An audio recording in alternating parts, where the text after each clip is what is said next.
Hello there, DJ with my assistant, no one. And welcome to the Shellin' and Shell Out News. As of this year, I have moved to the country of Connecticut, and for respect of the country I grew up in, we will be going over the history of the Bronx. Growing up, I lived in the Bronx. It was a wonderful place.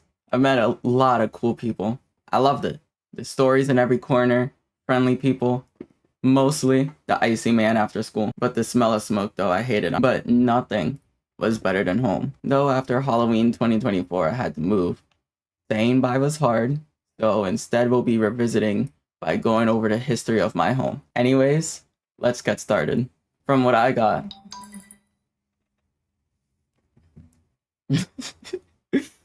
Oh, that's funny. From what I got, it all started in 1874 when New York got the West Bronx, and 1895 when they got the East Bronx. The Seminoe of the Wapinger Confederacy originally occupied this region as part of the Lenapehoking domain.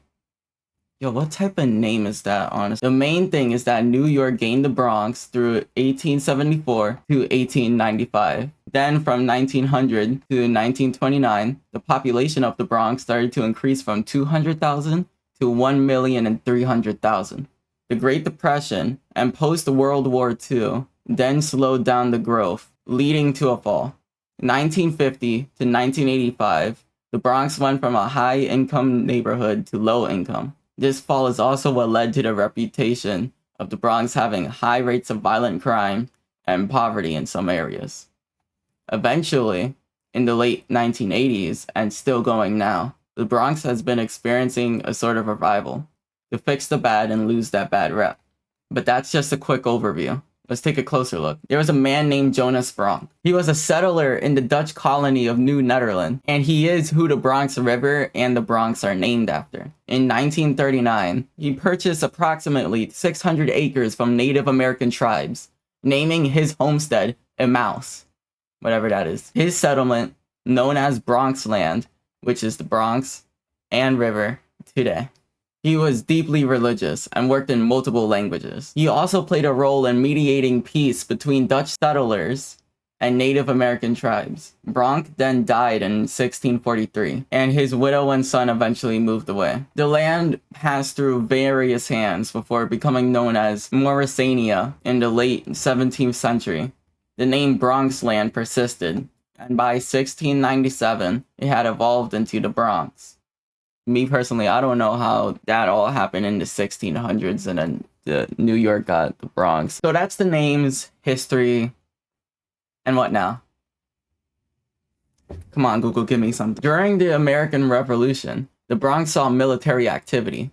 It remained largely rural and agricultural through much of the 19th century, and gradually urbanizing with the extension of rail lines and the creation of parks like the Bronx Zoo and New York Botanical Garden. In the 20th century, the Bronx became a hub for immigrants, Jewish, Irish, Italian, and later Puerto Rican and African American populations.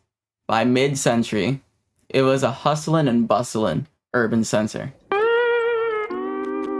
However, in the 1970s and 1980s, it suffered from severe economic decline, arson, crime, and disinvestment. And this is why the Bronx got a bad rep. Shame, really. World War II and the Great Depression kinda sucks, not gonna lie. But the Bronx isn't that bad today. But why? It's simple. Since the 1990s, the government has been putting money and time into revitalizing the Bronx. Crime rates dropping and stuff. The Yankee Stadium and the Bronx Museum was made, and they're cool. Overall, just improving the Bronx up until today. Also, this growth was first driven by the 10 Homes Plan, housing affordability plan by the National Association of Home Builders, and a series of policies aimed at increasing housing supply and addressing affordability concerns. Now, that all is basically the history on the Bronx and all that cool stuff, but that's not enough for a video, really. Oh, I got it. If I need to get some more history, why don't I ask for content from the one who's so old he lived through them all? My dad. No, he's not old. I'm just saying. Look who's calling. Hello? Hello there, sir. Oh, God. Yo, this freaking fan, I swear to God. What happened? This fan already cut my toe, and it was about to cut my toe again.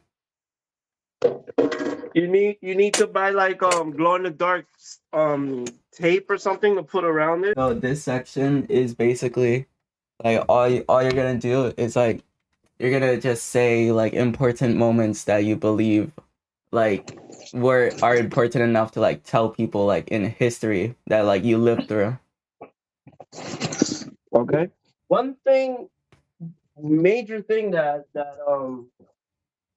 one major thing that I feel that I lived through, um, was seeing the development of the Bronx. Where like when I was born 1982. But basically, throughout the 70s and well, the late 70s and early throughout the 80s, um, the Bronx was going through a significant urban decay, um, where landlords and developers of buildings would burn down the buildings, even though if people was renting the apartments or not. They burned down the buildings to try to get insurance claims and money from the city. Um, so that was a weird era, which it was very scary. If you were sleeping, these people would light the building on fire, not caring if people were in it or not. Um, Mm-hmm. um, Fortunately for me, I didn't. I was born right after the time where everything was starting to when that was ending, right? Yeah. Early 80s was the time that everything was already damaged, everything was already very bad, broken down, and it was the time that the Bronx was starting to develop. Um, so for me, the earliest things that I remember of the Bronx was a lot of junkyards everywhere. Um, a lot of junkyards and abandoned buildings everywhere. Abandoned buildings. Um, um, from the block that I used to live on Willis Avenue, like right next to the Willis Avenue Bridge, which connects Manhattan to the Bronx. And yeah, I remember there was only like 3 or 4 buildings on that block, and then the rest of the block was junkyard. And I used to play in those junkyards. I remember that. So that's something that I've seen. That now when I go to that block, I see that junkyard that I remember that I used to play in, well, is now a big store. Is a discount store now. There's a big building there. That's cool. Um, Yeah, and the building that I used to live in is still there. Like it hasn't changed. It's still there. Um, I don't know how the inside looks. The apartment that I lived in was a what they called a railroad apartment, which was just a very long apartment. It was just every room was connected. So you don't really see those type of apartments anymore. Which was you had your Oh. kitchen, and then you walk, and then you meet like a room, and then you meet another room, and then you meet your living room at the end of the apartment. So that's why they call it a railroad. So you could just walk through everybody's room, basically, to go to the next room.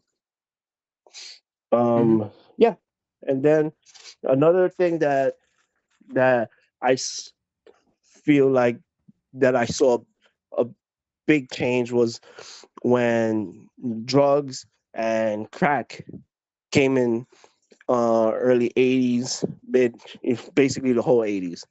It was a big crack epidemic, that you saw people that you saw every day all of a sudden became a different person. And you had to be careful of who these people were. And these people were, they will rob you, they will go in your house and steal whatever they can. And this would be your uncle, whoever it is. If they got addicted to this drug, it wasn't safe because they would do anything to get that drug. And I remember that. I mean, when I was born, it was already out there. But I remember that as a kid, I would see all these people outside selling random things. Was just selling things that they stole from their own family, you know. And Oh, like a forced garage, yeah, like a forced garage sale. Like well, they just like forcefully did the garage sale. not even a garage. You can't even compare it to a garage sale because a garage sale is like people trying to get rid of stuff, you know, and make a little cash. Like these people would, go in your house and take your Nintendo.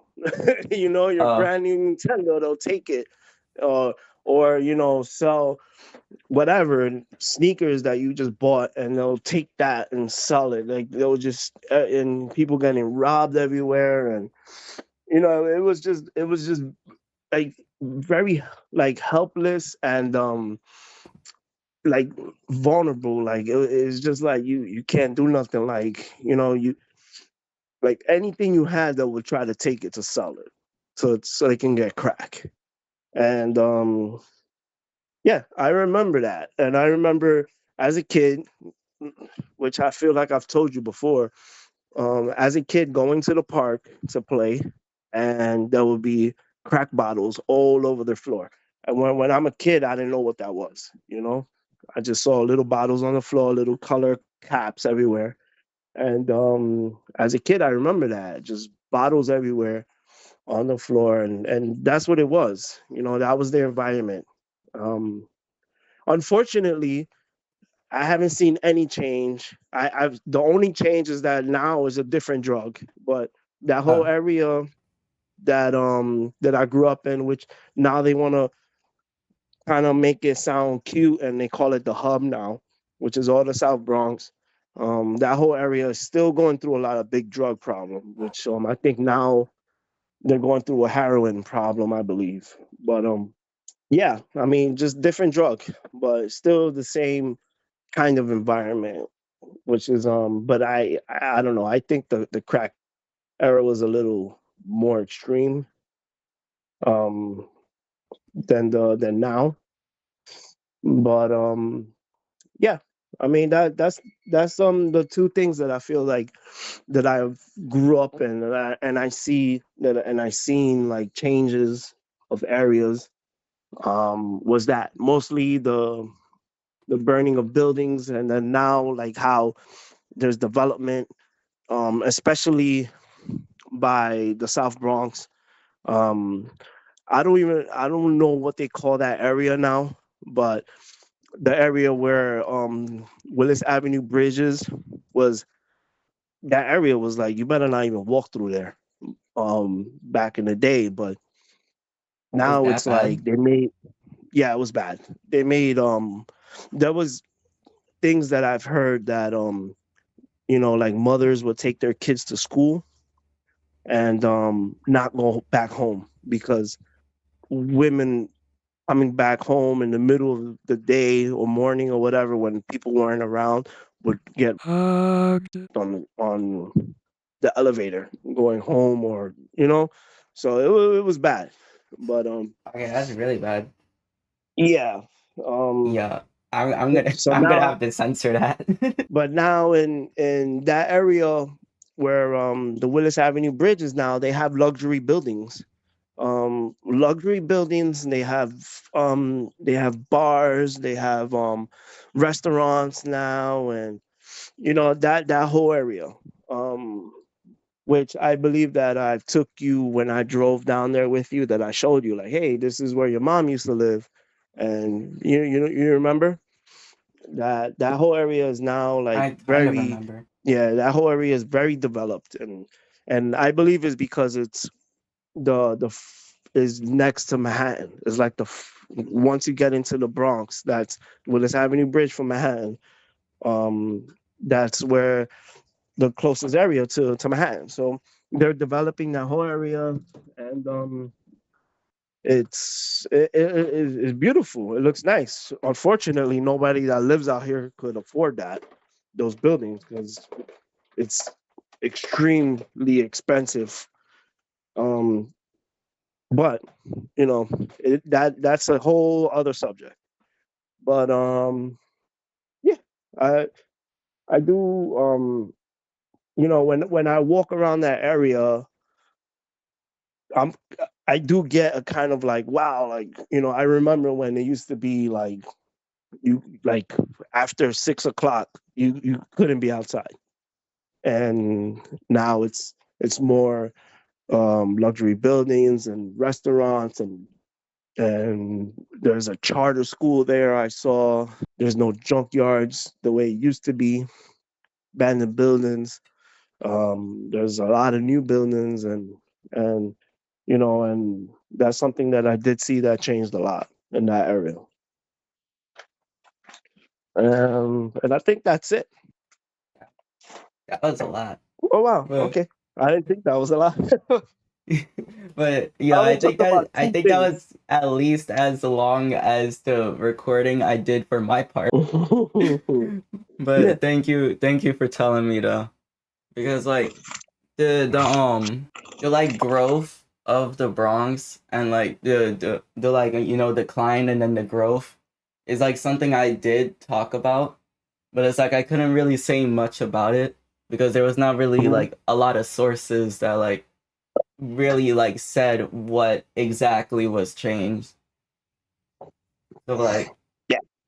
Yeah. It that's was. part of the reason why I wanted to do this call because I know you like lived through it. So like primary source. Anything else I can help you with? No, that was like perfect. Awesome. Happy to help anytime. Any last thing you want to say to the viewers? Um, yeah, you got me. You put me on the spot. Yeah, even though things look better than it was in the past, everything is a circle.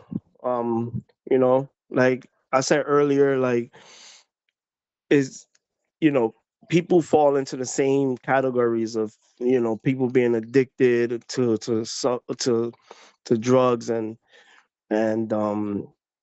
it's just nowadays is a different type of drug, and it is just you just things that you got to stay clear of. That's all. Just stay clear of things like that. Beautiful message. So that was basically the history on the Bronx and some extra info from my cool dad because he's so cool. Hopefully you understand the history of the Bronx better with this video. And if you didn't, then you listened wrong and it's never my fault. So you just suck. See you next time on Shellin' Shell Out News.